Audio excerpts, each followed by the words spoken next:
ఒక కుట్రతో BJP party Visakha స్టీల్కున్న భూముల్ని అమ్ముకోవాలి, అది కూడా అదాని జిందాల్ లాంటి వాళ్ళకు అమ్ముకోవాలి అన్న కుట్రతో పథకం ప్రకారమే సైలెంట్ కిల్లింగ్ చేసింది విశాఖ స్టీల్ని.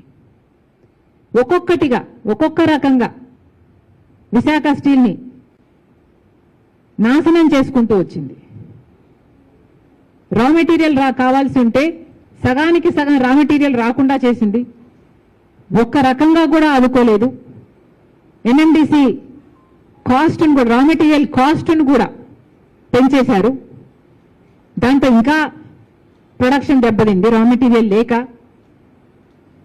కాస్ట్ ఆఫ్ ప్రొడక్షన్ ఎక్కువైపోయి కనీసం విశాఖ స్టీల్కు సంబంధించి పవర్ ఉత్పత్తికి కావాల్సిన బొగ్గు సరఫరాలో కూడా ఒక రకంగా కూడా మేలు చేయలేదు, ఆటంకాలే సృష్టించారు.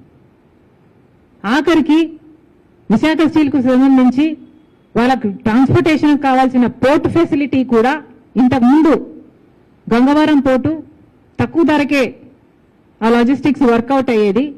జగన్మోహన్ రెడ్డి గారి పుణ్యమా అని ఆ పోర్టు కాస్త అదాని గారికి కట్టబెట్టారు.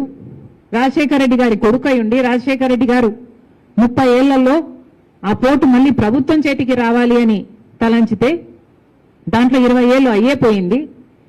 ఇంకో 10 ఏళ్ళు ఉంటే ఆ పోర్టు ప్రభుత్వం చేతుల్లోకి వచ్చేది. అలాంటి పోర్టుని 9,000 కోట్లు విలువ చేసేదాన్ని 600 కోట్లకే జగన్మోహన్ రెడ్డి గారు అదానికి కట్టబెట్టేశారు. ఇప్పుడు అదాని పోర్టులో విశాఖ స్టీల్కు సంబంధించి వాళ్ళు ట్రాన్స్పోర్టేషన్ కావాల్సింది దాదాపు